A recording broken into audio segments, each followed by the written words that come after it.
The others will run through the checks. The police are doing their bit, I'm doing my bit, and it's talking, getting the feedback.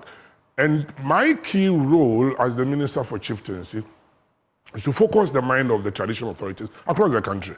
Now look, there are certain traditions that with modern society and the Constitution are fading out.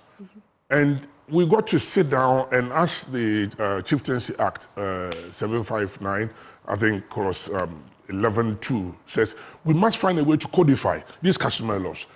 Because they form part of our normal laws or our traditional laws. It's common law, but the customary is part of it. So we need to codify area by area. And then it goes through the traditional area and then comes through the regional House of Chiefs. And then if it needs to be, it goes back forth before it goes to the national. Once it's accepted, it's codified, published, and we all know this is the tradition of this area. We don't have it now. So when we hear something, everybody who is not too sure about it just jumps up, and I can understand. But you're speaking as though there's nothing to look into when it comes to this particular matter, because it appears that as minister, you're already satisfied with the age change. Yeah, we're told that it was 12, now 15, turning 16, and it appears it's satisfactory to you from where you sit. Yeah, I mean, the age is not questionable. We've checked with details, we've checked the school data. I think we haven't had our hands on the birth certificate. So how then do you conclude? Well, the school records are there. I mean, that's part of it. I don't know how they got, but that before this event, she had. But what kind of investigation will you do such that you don't have the birth certificate, but you agree that you need? They need to go through a process, but we can reach them. We tried to reach them on Friday, we couldn't. So tomorrow, I think we can get there. But we are almost fairly sure that she's not 12. But as I said, I don't want to dwell too much on the age.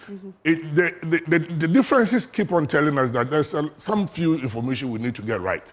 And that's why we don't want to give up too much. We don't want to give out too much until we are sure. And when we are sure, hopefully by this week, we should be able to get a situation where we integrate her back, and also we begin to move on training and understanding the customs and how we can all live in peace under a constitution. Well, these are issues that we'll be going into, but what are the timelines given to the police when it comes to this investigation? We haven't given any timeline to the police. They work with us and we talk quite a lot.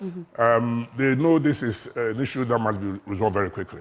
And I believe by this week we should get through the basic things. If there's nothing that's happened and we can be sure of where she can be integrated to, we're talking to the parents as well. I mean, a child must have both parents agree that parents agree. We've had the parents. We've had them in. We've spoken to them. And my information, I haven't seen the parents myself, but my information is that they are prepared to embrace the new direction we give. But don't forget, the mother of the child apparently is also a priestess. Okay. So she's part of the traditional, the clan that performs that. So we've got to be very careful as to trying to take them out of their normal traditional duties.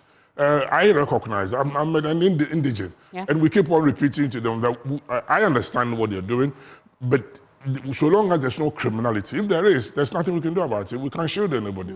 But so far, I am fairly okay with what I've heard.